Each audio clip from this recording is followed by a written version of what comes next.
If I say blood, connected. Now, if I said brain, well, obviously that fall under what? Nervous tissue. If I said muscle, well, obviously that'd be a muscle, right? Different tissue. Then, that's not working here. Then I clicked on PowerPoint. I guess I did not. When it comes to epithelial tissue, you want to be able to, if I gave you a description, like say it's multi-layered and the cells on top are flat, how would that tissue be appropriately named? Stratified for multi-layered, and then the top layer is flat, so the name of the tissue would be stratified squamous. If I say it's one layer, the shape of the cells are cube-like, how would it be appropriately named? Simple for one layer and cuboidal for cube-like. So that'd be a question too. I'll give you a description of epithelial tissue, pick out how it be correctly named. You want to recognize tissues that don't have any blood vessels within them are referred to as avascular. So when it comes to like chapter 5, the top layer of the skin is what? Avascular. Cartilage, how about cartilage? Like hyaline, elastic, and fibrocartilage. Was that avascular or vascular? Avascular. It's avascular. Tendon, which is connective tissue connecting muscle to bone. Was that vascular, avascular, or poorly vascular? Poorly. Poorly vascular. Ligament, connective tissue connecting bone to bone, would be poorly vascular. So really, I want to recognize vascular means with vessels, avascular without. Of course, know that cartilage overall is avascular. Top layer of the skin, avascular. Okay?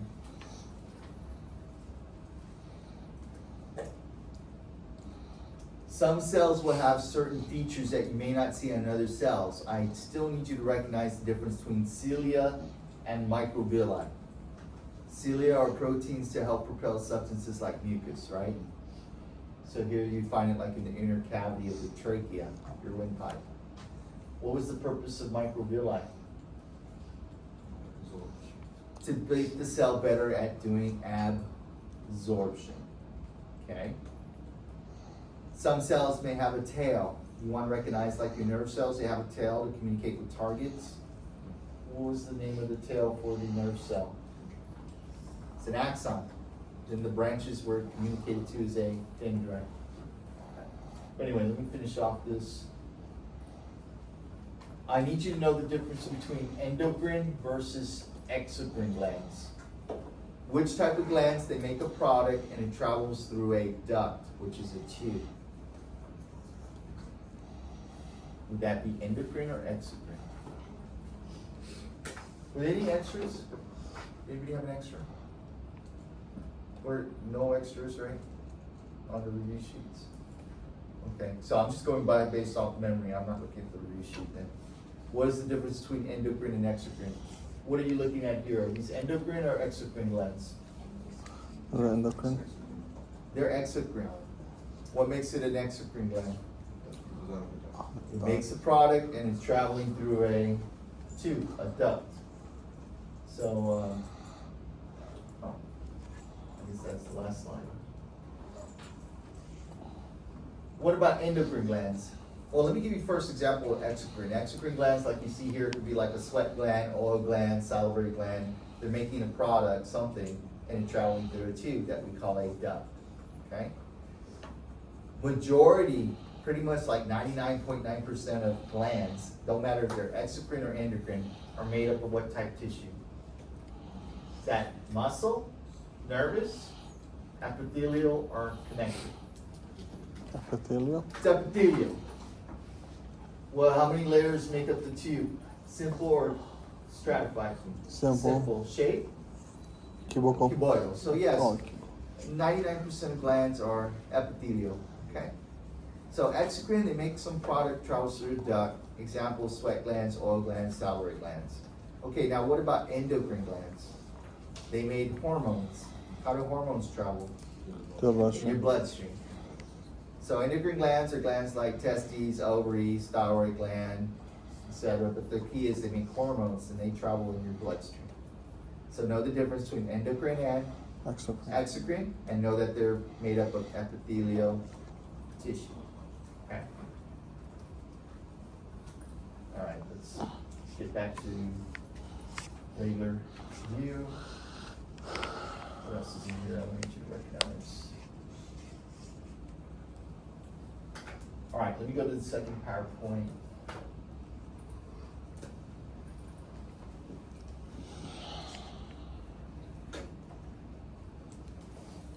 What do all connective tissues have in common?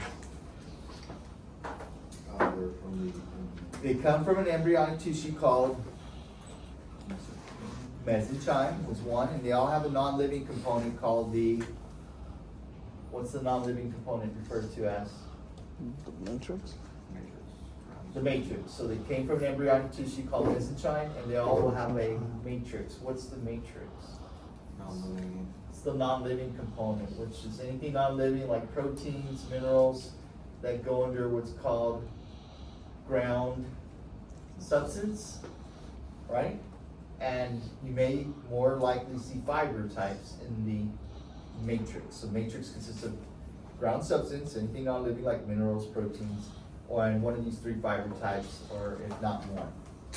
Which fiber is the strongest to resist pull? Collagen. Which one's the most pliable?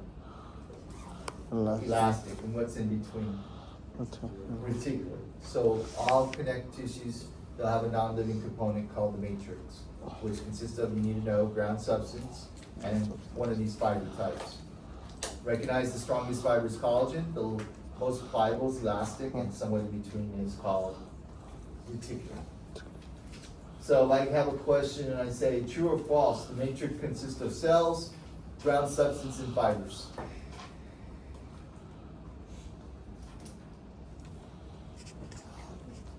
Cells?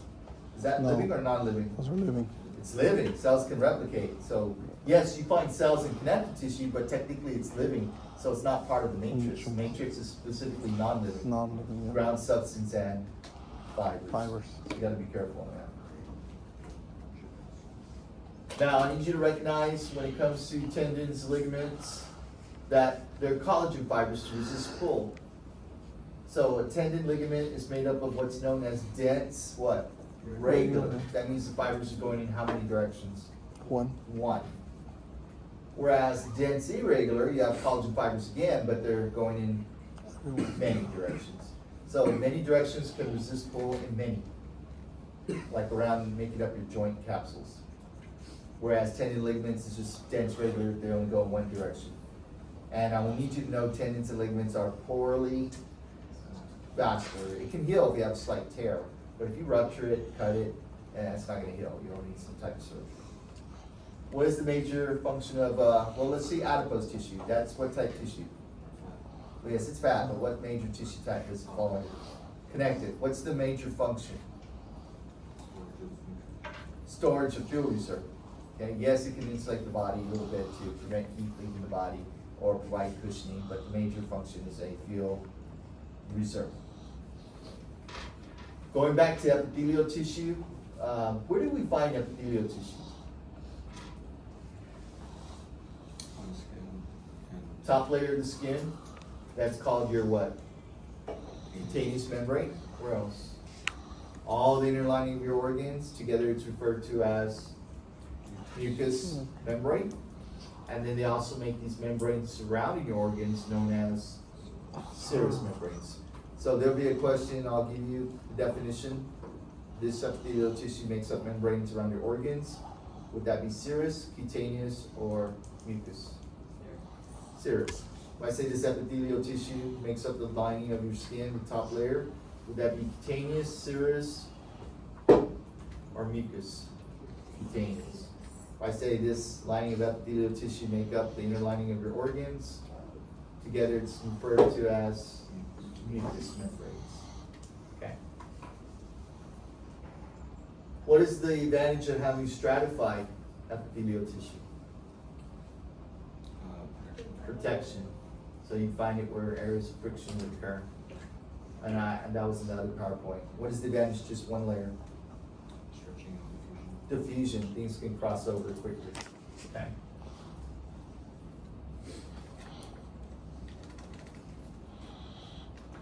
And recognize the three types of cartilage. The most abundant type cartilage in the body is what?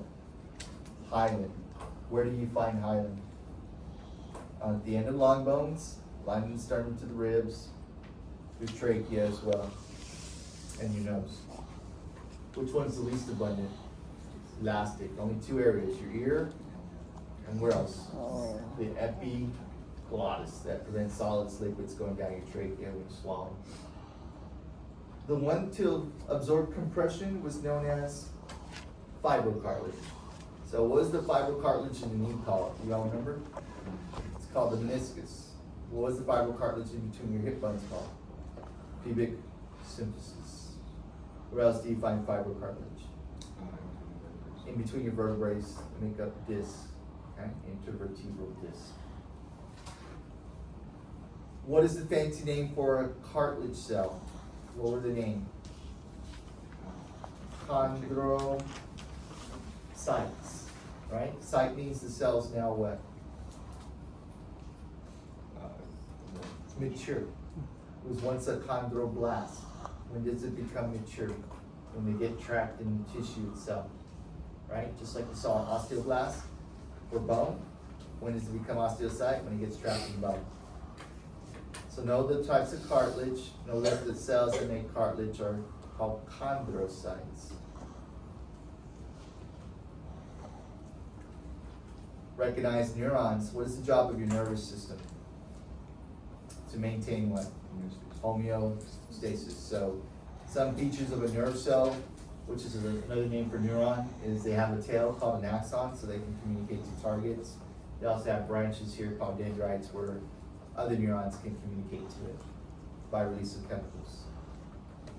Where's the review? Can I see the review? Maybe we got a review, so make sure I covered it all. So, know the four main tissue types: epithelial, muscle, nervous, connective, location, okay.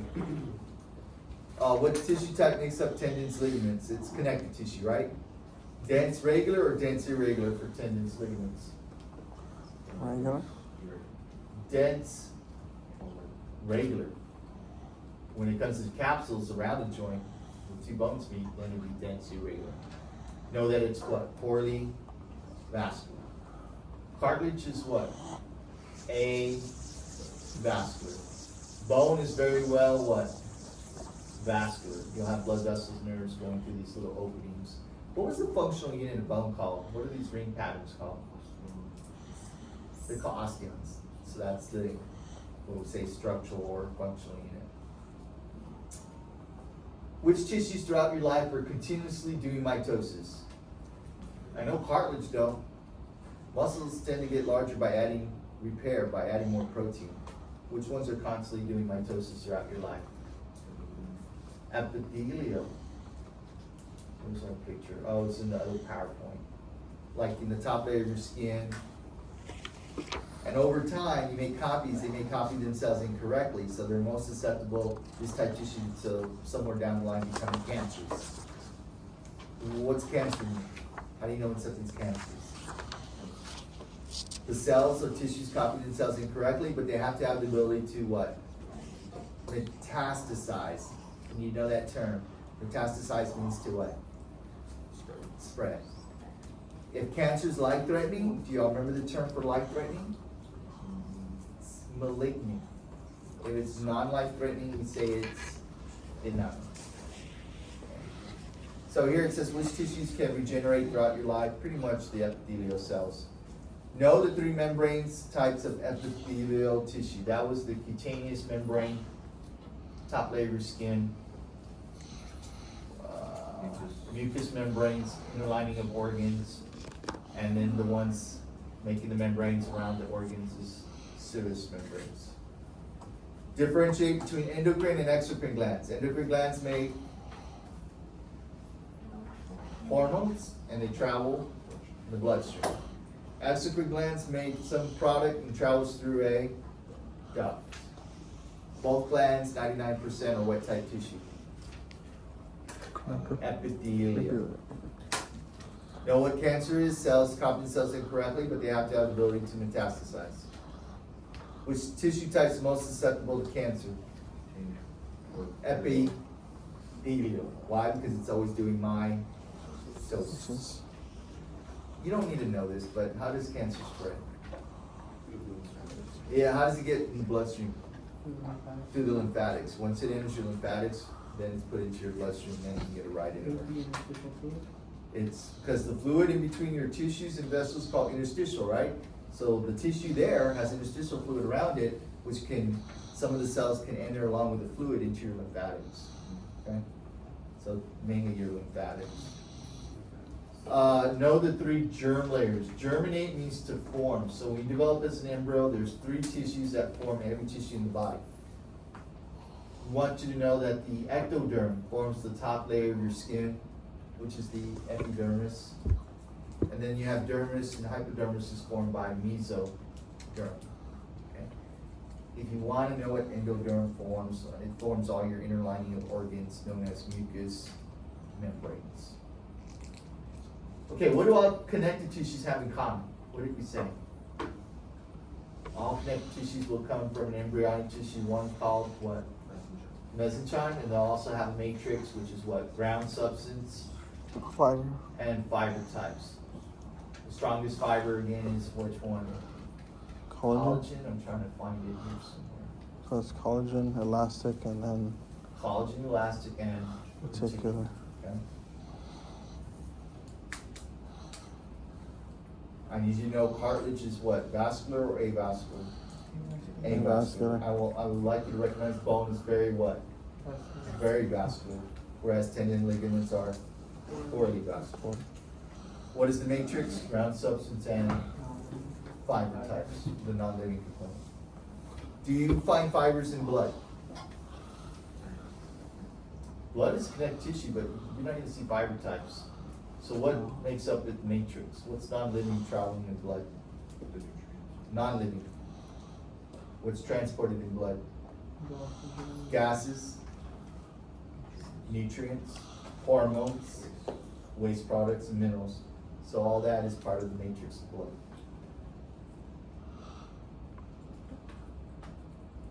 Mesenchyme, again, is the embryonic tissue that will form every type of connective tissue. What type of tissue makes up glands? 99% are made up of what? Epithelial tissue. And that was in the first PowerPoint. Okay, the 3 muscle types. What are the 3 muscle types in the body? Smooth, cardiac, and skeletal, right? Where do we find skeletal, Matt? Location. Attached to where? Can you repeat that again? Where do you find skeletal muscle? Attached to The bone? bones. Where do you find smooth muscle? And your digestive system?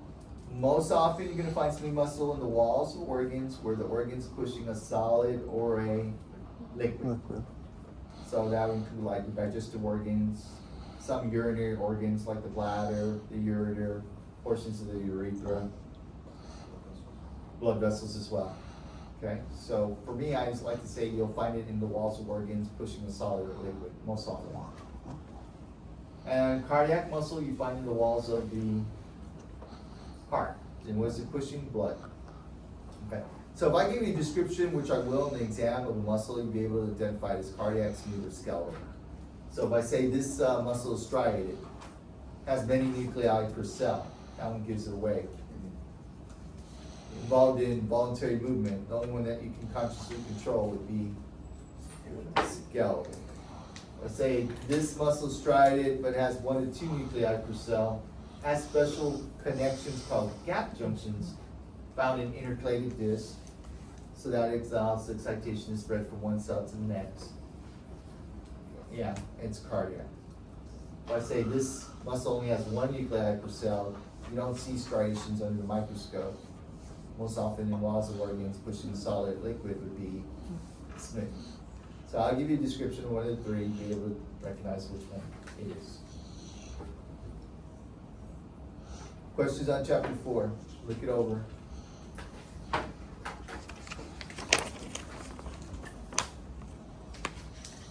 Anything on 4?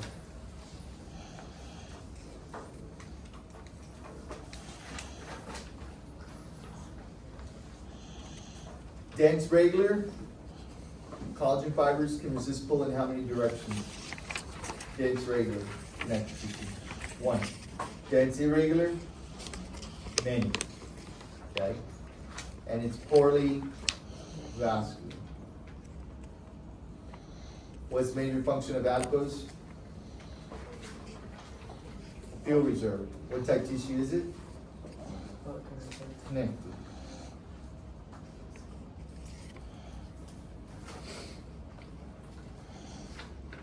What is the function of microvilli? Absorption. Okay? So does anybody know which digestive organ absorption occurs in? Small intestine. Right? What type of shape of cells do you think would microvilli be? Boidal, columnar, or squamous?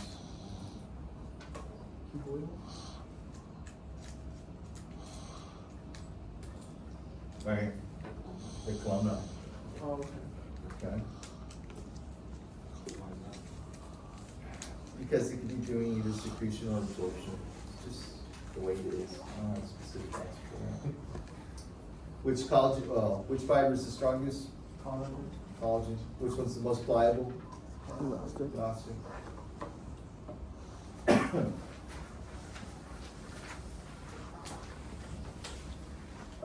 Let's see. Smooth muscle you often find in the walls of organs pushing what? Solid or liquid. Liver. Which muscle has intercalated disc? The heart, cardiac. Cardiac. Axons, dendrites are features of what type of cell? Neuron. Nerve cell, neuron. Fancy name for sweat gland? No. Eccrine. Fancy name for oil gland? Sebaceous. Sebaceous. Fancy name for glands that make pheromones? Apocrine. Those glands that I just mentioned, are they exocrine or endocrine? It's okay. Exocrine. They make a product travels through a Duct. blood. You will not see fibers, right? Correct. Most glands are what type tissue? Epithelium. Epithelial.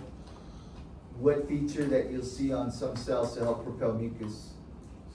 Cilia. Don't get cilia confused with microvilli. Microvilli. All connective tissue came from an embryonic tissue. What was it called? Mesenchyme. The matrix consists of cells, ground substance, and fibers.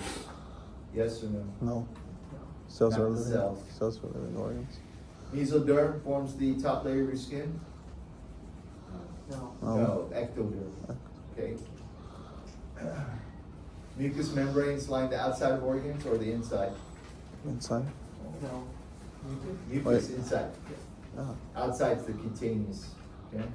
All right, let's go on chapter 5. Any questions on 4? Let's go. You have a review? Wow. Guys, I have class on Thursday. I have to do it this Thursday, tomorrow at the same time. If you want to be in this room and hear it again, it's going to be the same thing. I know it's like right now day for me, that thing. Oh, so you'll be happy to have us then. Oh, I'll get that right. It'll be 5 then. All right, I guess. I'll try to go off memory first and then I'll call it funny. There you go. I think I can remember everything. Just take turns. All right, I so for forgot. chapter 5 is the integumentary system, right? You want to recognize the layers of the skin just in general from top down. The very top layer is what type tissue? It's called the epidermis, right? But is that muscle, nervous, epithelial, or connective? Epithelial. It's epithelial. Okay, so let's have a look at it in the drawing. It's easier for me to look at drawing. What are the cells? You need to know the cells in the basal layer are doing what? Mitosis for Mitosis. growth and repair, right? Yes. But look at the epidermis. Is it vascular or avascular? Avascular. It's avascular. You don't see any blood vessels. So that means it's getting the oxygen nutrients from vessels through diffusion. And the vessels are located in the dermis. So one you want to recognize in general, the top layer of the skin is epidermis. It's made up of epithelial tissue. It's stratified and squamous, the cells at the top are flat, okay, for protection. You wanna recognize the cells that eventually die providing protection are called keratinocytes. You wanna know that the ones that make melanin, which is to protect you against UV rays, are called melanocytes. You wanna know that the fancy name for the white blood cell here is called a dendritic or Langerhans cell. Dendritic, okay? It's a white blood cell. That's phagocytic. Right here.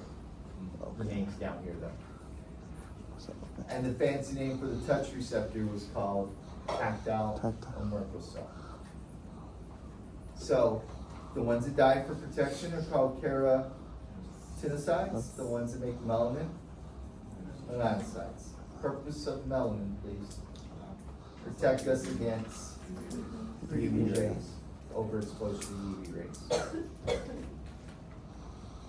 Now, unfortunately, yes, they went ahead and they cut the epidermis into layers. You want to recognize the layers from top down. Stratum corneum is the top layer. If it's thin skin, the next layer is granulosum, spinosum, and then the basal layer.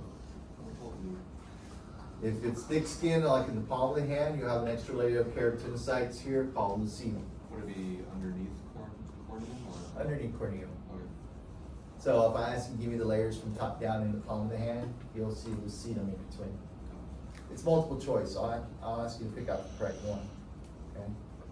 Someone said they went to the STEM Center or something, Science Learning Center, and there's a little phrase. Anybody know the phrase? No. Come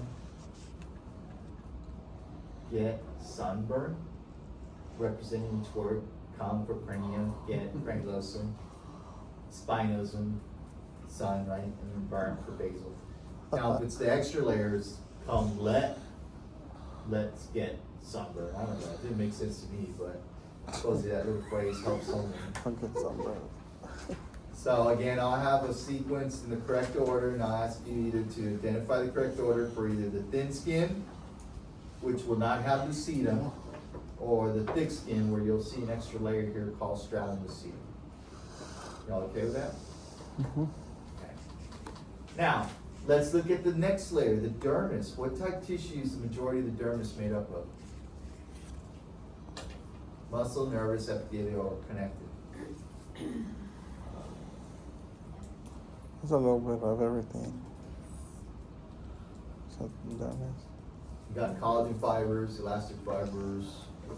It's connected. Yes, you got organs in here like muscle, glands, but the tissue that secures the tissues together is connected. You need to recognize that 1/3 of the dermis is more of a loose type connective tissue. 1/3 of the dermis is called what? Papillary. Papillary layer. Tim, Popular? you get yawn, try to make your noise loud. Okay, sorry. 2/3 of the dermis is more tightly condensed. It's known as the Particular. reticular layer. So if I say 80% of the dermis is which type tissue? Reticular. The 1/3 is the papillary layer.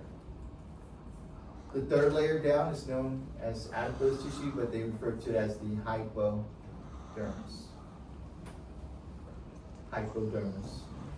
So from top down in general, epidermis, dermis, and hypodermis. You want to recognize the fancy name for sweat gland. What was the fancy name for the sweat gland? Eccrine. Okay. What is the fancy name for our oil gland? Sebaceous. Sebaceous. What was the fancy name for the glands that make pheromones? African. Apocrine. So you find these in your axillary, which is your armpit, and your genital regions. They're thought to attract mate. What was the fancy name for the gland that made earwax? It's right here. Ceruminous. The earwax is called cerumen. So I'll say, hey, this gland makes earwax. You'll be able to tell me, hey, that's the ceruminous gland. If I say, hey, this gland makes sweat, that fancy name would be what?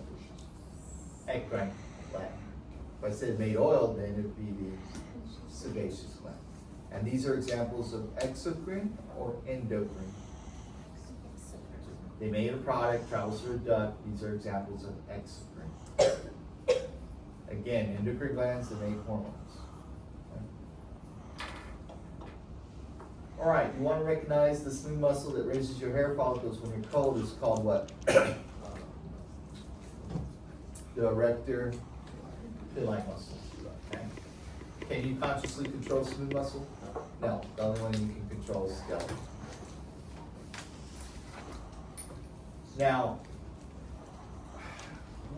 let's just go, what are the functions of your skin? This is your essay. You're either gonna pick one or two. I only want you to pick one, but I'll give you two choices. Give me the functions of the skin, or give me the functions of your skeletal system. Which one do you want to do? You want to do skeletal system first? Okay, let's start off with one function of the skeletal system. Blood reservoir. No, that's skin. That's to protect. Never mind.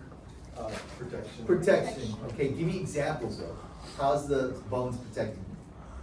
Such as our rib cage, Your rib cage gives spine, protection to organs. skull. Your vertebrae protects the spinal cord. Your cranial cavity Cranial protects cavity, the brain. there you go, So that's protection, but give me an example, at least one. Okay, so protection, what else? You have bone marrow, which we can produce what? white blood cells, Red blood cells, white blood cells, and platelets. There you go. platelets in order to form a blood clot. So blood cell formation in bone marrow. Anything else? Yeah. You can store what in bone as a reserve? Which minerals? Calcium and phosphorus. And bone is not directly involved in movement, but provides attachment sites for what? Skeletal muscle, so it's indirectly involved in movement. So those are the functions. Protection, blood formation, allows attachment sites for skeletal muscle, and can store minerals as a reserve like calcium, phosphorus. Make sure you give me examples to get full credit. So if you say protection, say how. If you say bone, blood cell production, well, which blood cells? Red, white, and platelets in bone marrow. All right, let's jump to the skin. What are the functions of your skin? Protection. Protection. How does it protect you? It protects us from. It's your first line of defense. Think of a wall to help keep things out that may cause harm, like disease. There's bacteria, microorganisms, hopefully outside the body. Any form. How else can it protect you? You make a pigment called what? Melanin. Protects you against UV rays. Okay. Is it involved in maintaining body temperature? Yes. Yes. How? So when you're hot, you'll produce sweat. Homeostasis. You also want to recognize when you're hot, you'll send more blood to the skin to lose heat. Okay? And you can start making vitamin D, right, in the skin by absorbing a little bit of UV rays. Is that it? You have receptors, nervous tissue in the skin to monitor when you're hot, when you're cold, when you've been touched lightly, deeply, or painfully. Okay. Question. If you want to cool off, would the vessels here in the skin dilate or constrict? What does dilate mean?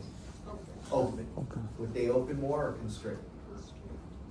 I'm hot. I want to send more blood to the skin. They'll open up. Open up that you die. If I'm sending blood to the skin, then those vessels would constrict to squeeze blood to there. But if you're already at the skin, the vessels should dilate, open to lose heat. You'll send more blood to the skin. Vice versa, if you're cold, they'll constrict and shift blood to your inner cord. So that's your essay. You can get to pick which functions you want to give me, the skin or the bones. You can only pick one. I don't even want to read essays. It wrote to me.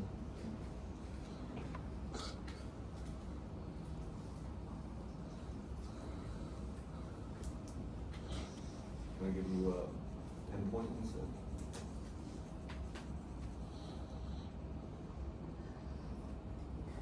There is a question asking you, like on your lab worksheet, I'll give you some examples and ask you if it's derived from the epidermis. In order for something to come from the epidermis, it has to be the same tissue type. The epidermis is what type tissue again? Epithelium. So, question, is your hair derived from the epidermis? What type of cells make up hair? Keratinocytes. So is that derived from the epidermis? Yes. How about your glands, oil glands, sweat glands? It's epithelial tissue. Epithelial tissue. Yes. But how about your nails? No. It's epithelial tissue, yes. Now, if I say the muscle is different tissue, then you say no. If I say the receptor for touch, that's nervous tissue, so you'd say no. So I'll give you an example, you tell me if it is derived from the epidermis or not. The way you do it is it has to be the same type of tissue, which is epithelial.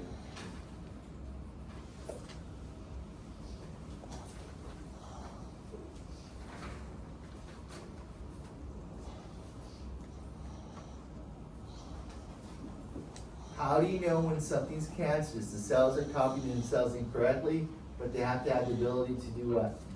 Metastasize, which means to spread.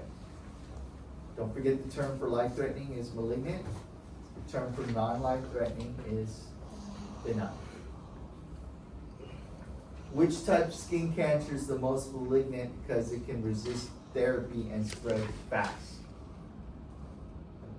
Melanoma. That's affecting the melanocytes, so it's the melanocytes. When we try to assess moles, and let's say we're concerned, we use a little rule known as the ABCD rule. You don't need to know what the letters individually stand for, just know they use that to assess the melanoma. A, you want to make sure that your mole is not what? Asymmetrical. B, you don't want to see any irregular borders. C, you want to make sure the moles is just one particular color. And cancer cells, they copy themselves fast or slow? Fast, so you want to monitor the growth, either diameter or elevation wise. So know the ABCD rule applies to assessing melanoma, which is the most malignant type skin cancer. When it comes to burns, we need to know that they can be classified as first, second, or third. Damage to the top layer of the skin would be a what type burn? First degree burn. The damage to 2 layers from top down to the dermis, it is a second degree burn. Classic sign of second degree burns is forming blisters. Why do the blisters form? Because there's damage, vessels leak more fluid out, and then fluid accumulates and separates the top from the middle layer. Damage to 3 layers of the skin is a third degree burn, which you want to try to avoid.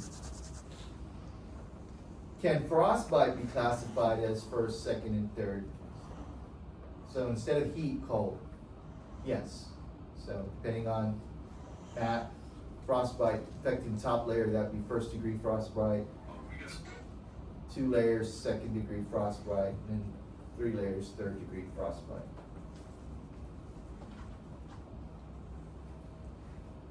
Well, what is the immediately life-threatening situation if you got severe burns? It's not infection. What would be the immediate threat? Your vessels will open up more due to damage. They'll leak fluid, and there's not enough volume in the vessel. You can't provide oxygen, nutrients to tissues. That's called circulatory shock.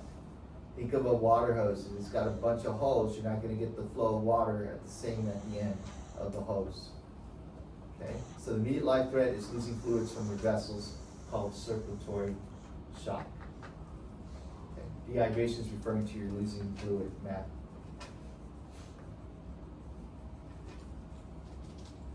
All right, let me see the review.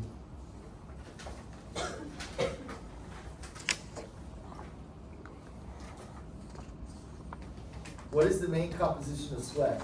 You produce sweat to cool down, but what's it mainly made up of? What do you think? Mainly water. Okay. So yeah, you've got things in there like salt, antimicrobial proteins, but the main component is water. I don't know where in the slides it is, but that's what you want to recognize. What was the question again? What is the main? What makes up the majority of sweat? The water. How does skin play a role in temperature regulation? Well, one, you can produce sweat when you're hot, or you can shift blood to or away from the skin. When you're hot, you'll shift blood toward the skin. When you're cold, you'll shift blood away. I think I got over everything here. Now, chapter 6, this review here is not very specific. You're gonna have to listen to me when I go over chapter 6. You ready for chapter 6? Chapter 6 was introduction to the skeletal system. So let's have a look at 6 real quick. Okay. I need you to recognize the 3 types of cartilage in the body. The most abundant was called what? Hyaline cartilage. Where do you find hyaline cartilage? The end of the long bone, lining the sternum to the rib cage and the nose. And then what's this organ? Your trachea. Which of the cartilage was the least abundant, most pliable, elastic? Where do you find elastic? The ear. And the structure that prevents solids, liquids going down the glottis of the trachea. So therefore it's named epiglottis upon the whole. And then the fibrocartilage is to absorb compression. You want to recognize the meniscus is located within your knee. It's a padding of fibrocartilage. You want to recognize pubic symphysis is between your hip bones, coxal bones. And then the disc between the vertebrae are also fibrocartilage. Again, cartilage is vascular or avascular? Avascular. What were the fancy names for the cells that make cartilage? Where does it say? Chondrocytes. They're mature when they get trapped in space in the matrix called a lacuna.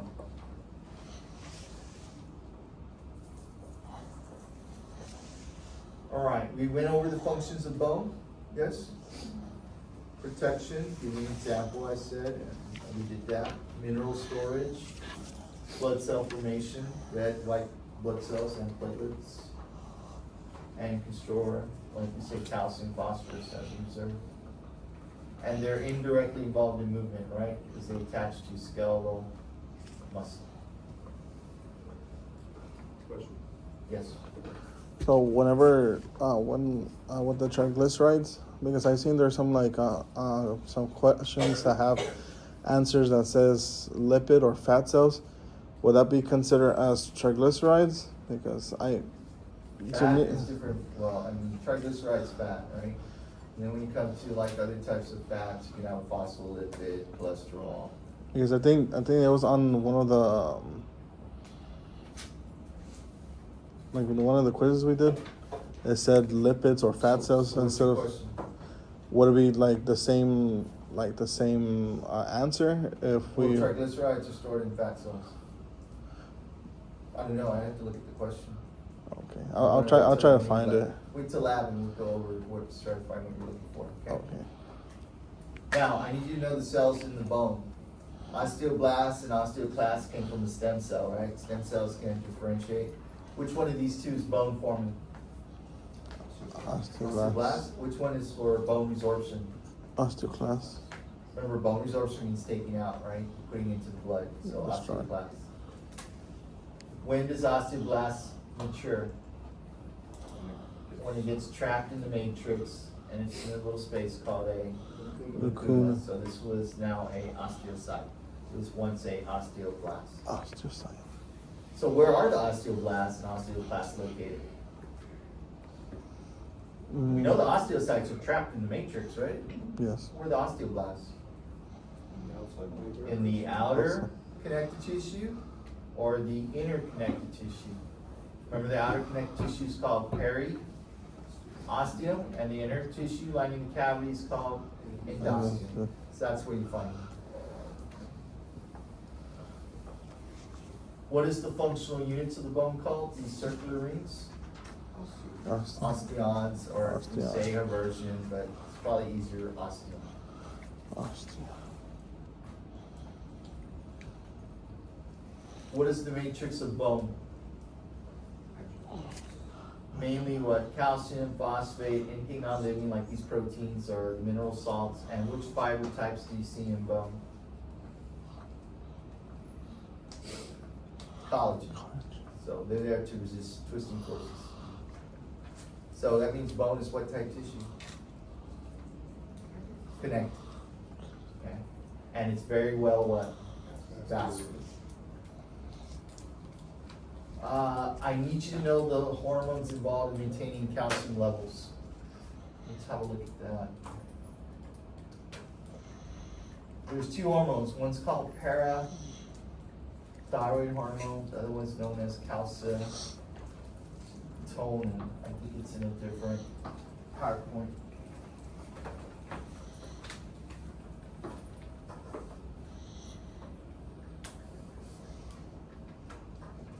Okay, here we go. You want to recognize that when calcium levels drop, that there's a hormone produced by glands. The glands are called parathyroid glands, and I'm on the wrong picture. So this is your thyroid gland, it's in the neck region, and this is the back view. These little glands called parathyroid glands make hormone called parathyroid hormone when calcium levels drop. And how do hormones travel? In the bloodstream. So it goes in the blood and it'll stimulate, you need to know it stimulates osteoclasts. The other hormone, you have some cells of the thyroid that you can't physically see because they're small. They're called parafollicular cells. So that when calcium levels are high, maybe after a meal or you took some supplements, you'll make this hormone that does the opposite. It's called calcitonin, and that stimulates the osteoclasts. Okay? So question, which hormone is released when calcium levels are high? Calcitonin. Which cells does it stimulate? Osteoblasts. Which hormones are produced when blood levels of calcium are low? Parathyroid hormone. And which cells would that stimulate the bone?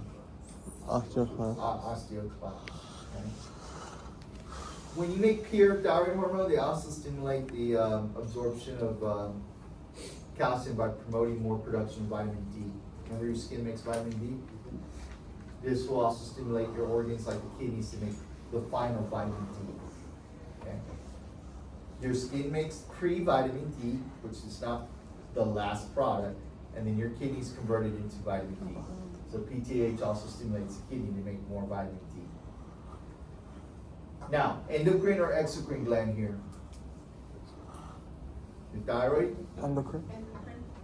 Endocrine. We can mix more. Parathyroid glands are endocrine. They both make hormones. Okay? You need to know what osteoporosis is. What is osteoporosis? We're all going to go through some form of it. Yes, but I need you to know it as bone taking out, which is called bone resorption, is outpacing bone deposit. Bone resorption outpaces bone deposit. It's like taking more out of the bank than putting in. Bone becomes more brittle. Okay. That's what you need to know there. The other thing is, let me think. Forming bone for the very first time was in general called osteogenesis. Y'all remember that? Somewhere in here. You need to know that growth occurs in an area called the epiphyseal plate. Once cartilage cells are dead, you're no longer growing in length. The thing you'll do the rest of your life is called what? Bone remodeling. You'll add or take based on your body needs. So forming bone for the first time is osteogenesis. If you're growing in length, you still have live cartilage cells here in the epiphyseal plate. After they're dead, you're done growing in length. All you do throughout the rest of life is called bone remodeling. Okay? What's a foramen? A hole within the bone. Remember the landmarks? How many bones are there in the total? 206? All right, that's it. I covered what you need to know there. Basically, the cells in bone, osteoblasts, osteoclasts, what they do, which hormones are involved in maintaining calcium. I told you PTH, calcitonin, and know what osteoporosis is. And we already went over the functions of bone, right? If you got more questions or anything, we'll have plenty of downtime when we meet for lab, okay? You're good with that? Did anybody